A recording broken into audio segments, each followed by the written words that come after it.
This week on Tapestry, we're heading to Attica, New York, in Wyoming County, to meet local artist Brian Pfeiffer and visit something truly reflective, a sculpture he and the public created. How cool would it be if we could put handprints make the bark of the tree handprints? We had over 120 people show up that day. It was just amazing. Then we saddle up for the Attica Rodeo. Rob Wright takes us behind the scenes of this decades-old tradition where generations come together for thrills, grit, and family fun. We want you to come and be a cowboy for a day. I can't hear you. Let's try that one more time. I think the world needs a few more cowboys. Let me hear you say, yeehaw! Finally, meet the voices and faces of the arena, from the rodeo announcer and clown to the signature act that keeps crowds coming back year after year. That's coming up on Tapestry right after this. Compact Science is your gateway to the science of everything in our region. Join host Sarah Jane Gomlick-Green and investigate the geology of Niagara Falls, discover the chemistry in sponge candy, and learn how density affects lake effect snow. Watch Compact Science on the Buffalo Toronto Public Media YouTube channel. From in-depth reporting to musical masterpieces, dramas, and mysteries to local bands, Buffalo Toronto Public Media delivers it all. Stay informed, be inspired, and join us. This is Public Media. Welcome to Tapestry. I'm your host, Lynn Bader. Today we are in Attica, New York. And in Memorial Park sits a tree that looks a little different from the rest. It doesn't sway in the breeze or grow new leaves in spring, but it does carry the fingerprints of more than 100 people who helped bring it to life. It's called the Reflection Tree, a 13-foot concrete sculpture created by local artist and longtime Attica resident Brian Pfeiffer. Brian, thank you so much for taking a few moments with us today, right next to your beautiful tree. Lynn, thank you so much. It's a pleasure to meet you. How did you first come up with the idea for this project? This park has grown so much in 20 years. And the Attica Lions Club, unbelievable what they do to this park. They put this in, we have a splash pad, we have dog park, and I wanted to give something. I wanted to do something. I'd walk my dogs, and I'd come past this spot, and I'd be like, something's calling me here, something's calling me here. And then one time I'm standing here with the dog, and it was like, you know what? I'm going to commit. So I brainstormed some things. Artists always have their brains filled with ideas. So, in a nutshell, I love trees. I think trees are just so important to everything. We need trees, oxygen, communities are built with wood. Everybody's connected with a tree. So, to me, tree is stability. And a community has to be stable to survive. So, tree, easy enough. I can do a tree. And then the top part, which is the prism or pyramid, colors. I love color. Okay. So, and I've messed around with glass and concrete, stained glass. And a pyramid has 4 sides. Each side is different. Again, like every part of the community. Put them together, they come to a point. So that was the concept of the top. And then I need a community aspect of it. Now, when you grow up, you see handprints. My dad died when I was young, but before he died, we had put down a sidewalk, and we all put our handprints in there. You know, all my siblings are there. There's 5 of us, and I started remembering things. You just remember. You look at it, and you went, oh, and you think, how have I changed over all these years? So when I came up with this idea, I thought, how cool would it be if we could put handprints make the bark of the tree handprints? Well, easy enough, and we can connect them and. That's how the concept came in. When I pitched the idea to the Chamber of Commerce, the president at the time, Christopher Kelly, was my number one cheerleader right off the bat. So we put in for a small grant with New York State Council of the Arts through Wyoming County Arts Council. So then I went to the village board, figuring it's their land. I should probably get their permission before I do anything. And again, Mayor Munford was just head over heels over the project. The board, there has been no resistance at all with this. So we had the Department of Public Works. They did the site work. For nothing. Nothing. They came and did that. So that saved a lot of money. We had a local masonry company, Brad Veely Masonry, volunteer his time, energy to pour the bottom pad. And then when it was wired up, we were going to put a light in it.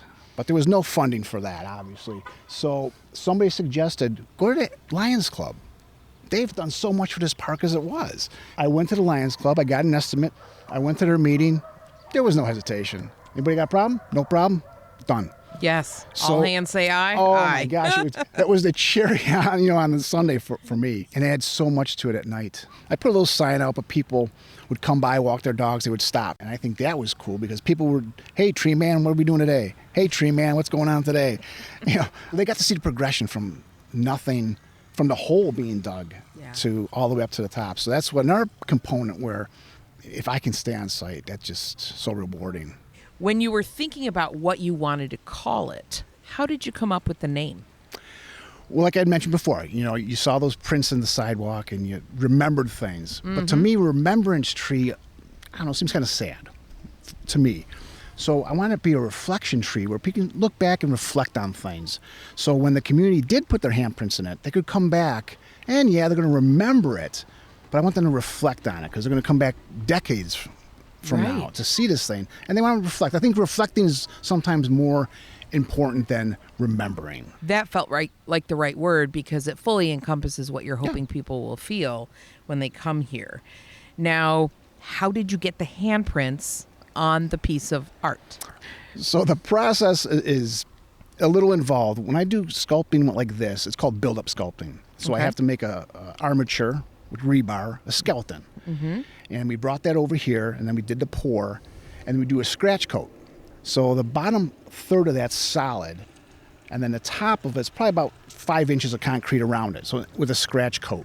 Okay. And then what we did on that community day is I took a layer and I put about an inch on the outside of it. So there's special admixes and stuff you put into it to make it stick better. Okay. And then one by one, we had people come up and put their handprint in it. Can you describe the moment that the very first person put their handprint on the tree?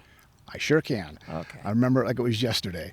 So again, a lot of prep work that morning of, and when we're working with concrete, sun isn't our friend, unfortunately. So you have a small window of time before it starts to really cure and dry. So I got about 2 or 3 hours. Put the word out. We put I think it was in the paper, the flyers, and social media and stuff like that. So you never know what you're going to get when you offer the community to come out. We're setting up, and this lady comes up to the tree, waiting to put her handprint in. Her daughter brings her in. Come to find out afterwards, she's a lifelong resident. She's in her 90s. Oh, wow. Yeah. And she was the very first person to put her hand in the reflection tree that day. 90-something years old, lifelong resident. Fitting. For some reason, that was fitting to me. Talk to me about why it was so special for you to work with the public in that moment. When I apply the concrete, if you will, and we put their handprint in, I have to take my hand and push their hand in. So that was a little extra connection, I guess, I had to make with every person putting their handprint on, which at the time, again, was so busy, hot. I had people taking pictures. And at the end of the day, it was done. I was exhausted. Sure. And I met everybody. Didn't catch names, and they would talk to me. And I got a job to do here. Right. And at the end of the day, I had these people send me all the photos. And I actually got a chance to sit down and go through them. And I could remember everybody. Don't remember their names, but I could see my hand pushing their hand in. Wow. And it was just so powerful as an artist, personally. Yes. I'm not going to say I got emotional because I have siblings and they'll make fun of me, but it was emotional. You connected with those individuals. Connected. I think that's a perfect word for it. Which was an extra bonus. And I didn't realize that until the end of the day when I looked at all the pictures. And you finally had a moment to breathe. Oh, and it was nice because we had the Boy Scouts here serving hot dogs. We had Vintage Farm here giving ice cream out. What did you learn about the people of Attica through this project? We had over 120 people show up that day. And they were lining up. It was just amazing to see multi-generational folks come up. The grandmother, the daughter, and a baby would come up and put their hands right next to each other. And to me, that's what it's about, because they're going to come back and say, look, that's grandma's, that's my handprint, and that's great-grandma's handprint. Yeah. And this thing's going to be here for decades, way past our time. It's concrete. It ain't going nowhere.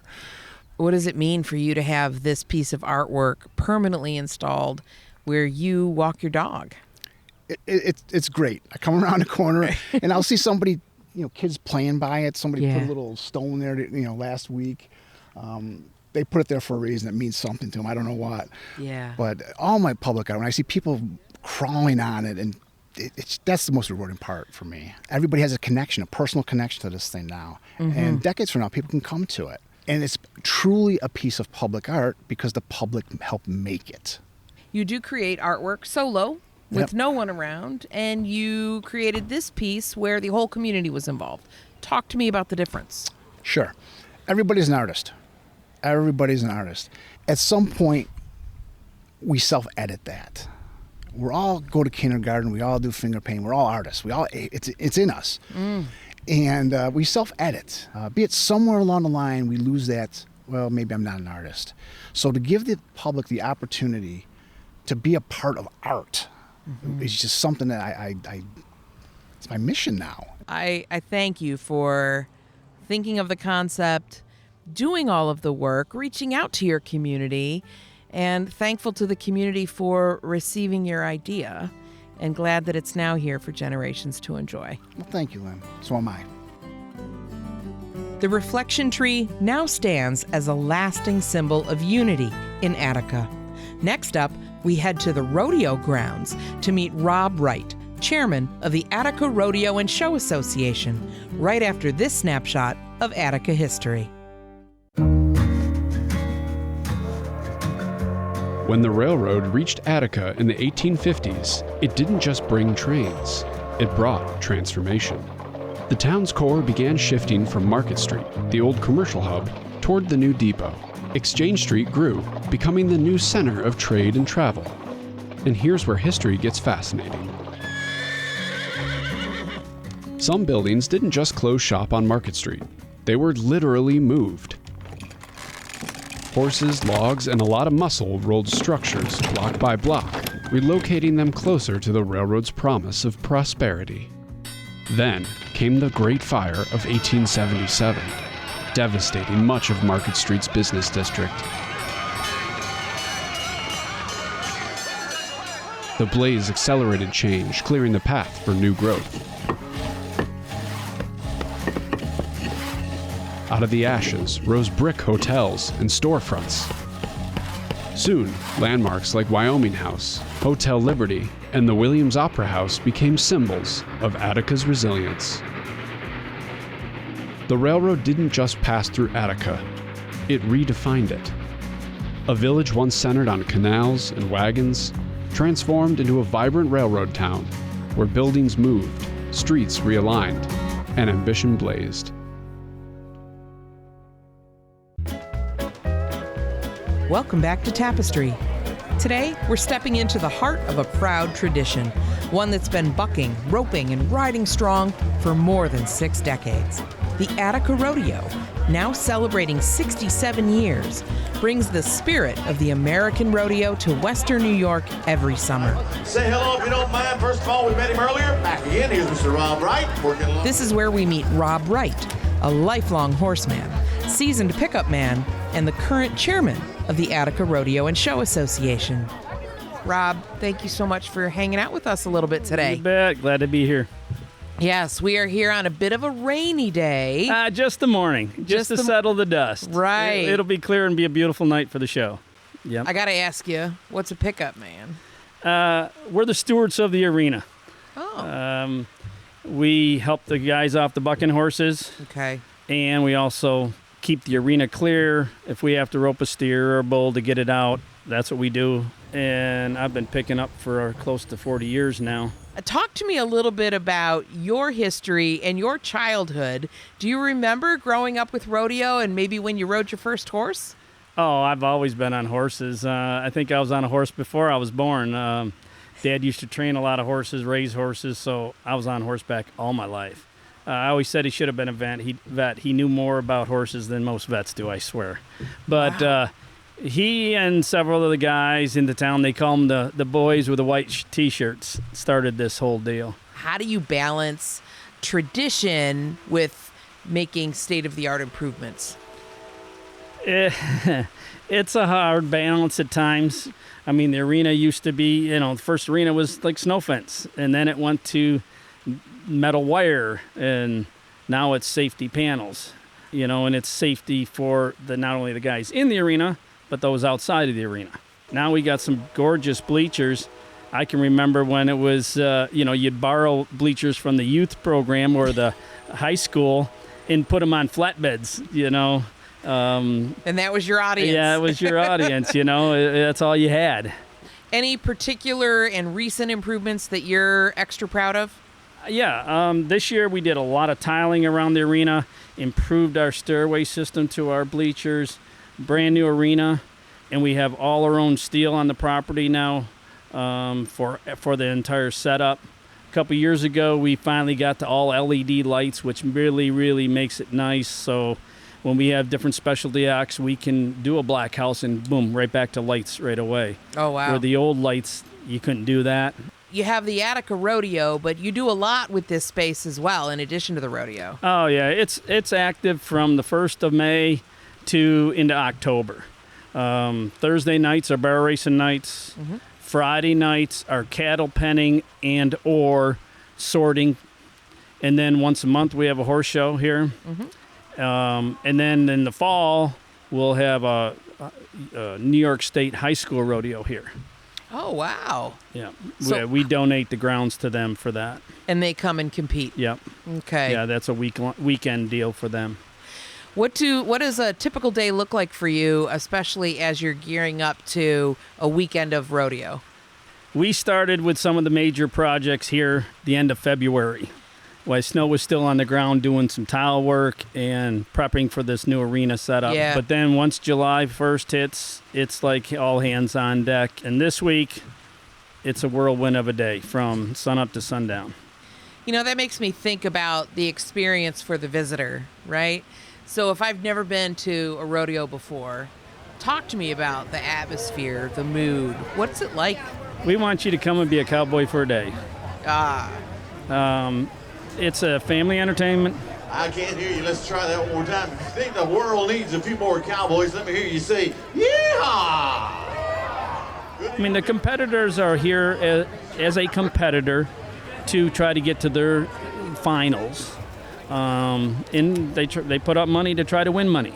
But inevitably, they are part of the entertainment that you're going to be watching. Our rodeo chairman, Rob Wright, he's going to be presenting this buckle to our champion, ladies bronc rider, Darian Gustafson. This rodeo has a huge tradition of volunteerism. We could not do it without volunteers. We involve youth programs, 4-H programs. Part of them are cleanup crew, work food stand. We do give them donation. So it's kind of a trade. It gives them kids a chance to work for something for the benefit themselves, helps us a bunch. So you have folks coming from all around the country to participate in this rodeo. That is correct. Okay. What do you think sets the Attica Rodeo apart from other rodeos in other parts of the country? Part of it is this atmosphere. There's been other rodeos, places that have tried to duplicate what we have here and have not been able to do it. It is that flavor of the old school to the new school. I mean, you look around and there's a lot of participation with sponsorship. Every night's a band playing. Other places have tried it. The party fizzles right out. This one here, we have to shut it down. And it's kind of funny about history. That all started because this town used to have like several bars in town. With the Attica prison right up the street, a lot of them guards would go to the bars. Okay. Well, the cowboys would go to the bar after the rodeo. Right. Well, we were getting a lot of complaints from the cops in town years ago because the ruckus that was being... You got a bunch of cowboys and a bunch of prison guards. I'm not going to say there was fights, but a lot of ruckus. So we says, all right, we'll start a party down here and try to keep them at the grounds. Oh, interesting. That's how it all became the bands and the party down here. I've got cowboys that'll roll in here, especially Saturday night. They'll leave from another rodeo and try to get here before the party's done because they know it's a party. Talk to me about why the rodeo is so personal to you and to the people of Attica. Well, like you said, it's tradition. You know, it's been here forever. It's life. It's part of Attica life. Yeah, it's part of Attica life. You know, everybody knows first weekend in August, this is where you go. A rodeo isn't anything unless you've got people coming to compete, and you wanted to introduce me to a couple of folks. Tell me why. These guys have traveled all over. Okay. One is our announcer who's been here several years. Okay. And he's been all over the country. The other is our specialty act for the year. He's been doing it a long time, been all over the country. And our clown this year is another gentleman that's been all over the country, and he's transitioned into clowning now. So they can give you a whole different flavor of what it's like comparing this rodeo to rodeos all over the country they go to. Yeah. Thank you so much for hanging out with me today. I really appreciate it. I'm glad you could do it. And we're going to come be a cowboy for a day, okay? There you go. I like it. I like the sounds of that. There's more Tapestry coming up. We'll be right back with Jerry Thornton, Mark Weber, and Jerry Todd right after this. Explore the Underground Railroad's final stop. Learn about how the Latine workforce organized to overcome discrimination and follow the timeline of immigration in Western New York. So remember, history surrounds you and includes you. Watch Compact History on the Buffalo Toronto Public Media YouTube channel. From your morning commute to quiet evenings at home, Buffalo Toronto Public Media is always there with trusted news, inspiring stories, and timeless music. It's your connection to a world of wonder. This is Public Media. Welcome back to Tapestry. I'm your host, Lynn Bader. To wrap up our visit to the Attica Rodeo, Rob introduced me to the men who bring the show to life, on horseback, behind the mic, and in the middle of the arena. We hear from Mark Weber, the rodeo clown whose cowboy journey took him all the way to Saudi Arabia. Jerry Thornton, a specialty act performer whose horse, Mr. Bojangles, has a story you won't believe. And we start the conversation with Jerry Todd, the longtime horseback riding announcer whose voice carries through the stands. Good evening, everybody. My name is Jerry Todd. I'm from Sweet Home, Alabama, and I'll be your official sportscaster this evening. On behalf of the Attica Rodeo and Show Association, we want to welcome you to their 67th edition of the Attica Championship Rodeo. Is this, I'm imagining, not the first time you've been to Western New York in the Attica Rodeo? This is I was trying to figure the other night, came here I think for the 52nd one or the 51st, so I've been coming here quite a while. You have announced all over the country. I have. What's special about the Attica Rodeo? To start with, the tradition. There's been a lot of announcers before me that came here. There's been a lot of committee people who have come before us, and in New York and in the eastern part of our country, this is one of the nicer rodeos to go to. I mean, it's 5 performances. Most of our communities, they have a little, 2-performance rodeo, and they go somewhere else. This is a rarity. It's kind of a dinosaur now, I reckon, to have 5 performances, A lot of cowboys love to come here. If you're not from here, you don't know that when you're out there in other parts of the country, people know about Attica, New York, and it's not because of the prison. It's because of the rodeo. It's because of the rodeo. You say, well, I've been to Attica. Oh, yeah, I've been up there to that rodeo. That's a cool town, It's a cool place to go. They love Western New York. So, Mark, you're the funny man. You're the comic relief. Yes, ma'am. I do my best to be. Oh, my goodness. Everybody put your hands together. The bearded wonder, the mustache king, here's Mark Weber. Hello, New York! His first time ever. Well, time out, Jerry, time out. Listen. Okay, what is it?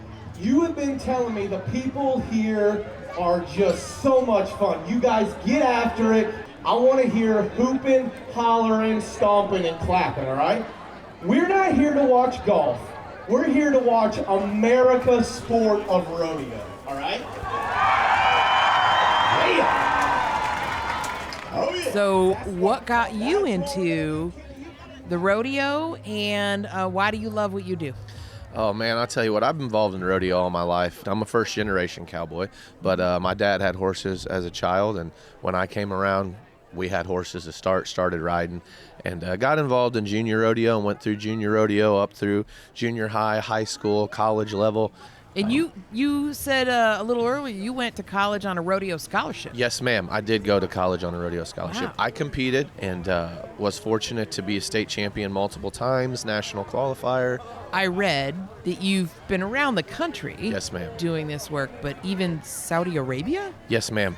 In 2019, I went with a group of 30 of us, from mostly Americans, a few from Brazil, and a couple of cowboys from Mexico. We took American bull riding to the Middle East for the first time ever in history. Wow. Yes, ma'am. We flew 57 head of bucking bulls overseas into Saudi Arabia. What was their response, their reaction? It was crazy because the cowboy was a folklore fairy tale, kind of. You know, kind of like you'd think about the Vikings back in the day. So we were, to us, this is just life. You know, we're cowboys every day. And the people would just come up to us. And they didn't speak English, but they knew the word selfie. It was a great experience. So Jerry Thornton. Yes. Saved you for last. You have a specialty show. That's correct. Talk to me about what's involved in your show, your horse, and the story behind that. I've been doing performing horses for years and years. With this show here, I have Mr. Bojangles. Mr. Bojangles is a rescue horse. What's his story? He was in the Hurricane Katrina. He was out in the water, tied with barbed wire around his legs. He was just a yearling. He was a fright to see, you know.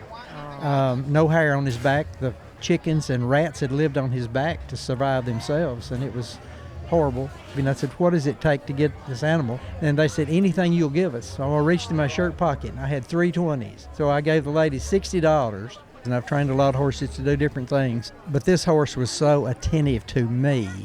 Into the arena, from the land of troubled waters, Mr. Bojangles!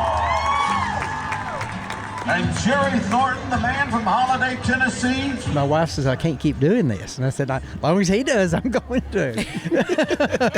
But I've got other horses that perform too, but not like this. Yeah. I have expensive horses that perform, but not like this $60 horse. Yeah. It's just it's a joke, you know. But it's the truth. Like, it's a real story. You couldn't write it better, could you? Divine intervention. It's divine intervention. Yeah. Well, I want to welcome you back to Western New York and welcome both of you to Western New York. Everybody needs a little entertainment every now and again. Right. And I think that's a lot of it, you know. That's what we try to do. We want to entertain the people, but we also, you know, we want to create rodeo fans. And that's our job. Help me. We got cowboys and cowgirls sitting out back. They're ready to work for you. So on the count of 3, let's let them have it from Attica, New York one time. Are you ready? 1, 2, 3. That's a wrap for this episode of Tapestry. I'm so glad you came along for the ride. There's always something new to uncover here in Western New York, and I can't wait to explore more together. And if you've missed an episode, no worries. You can catch up on the full series at btpm.org or wherever you get your podcasts. Tapestry is a production of Buffalo Toronto Public Media. I'm your host, Lynn Bader. Thank you for listening.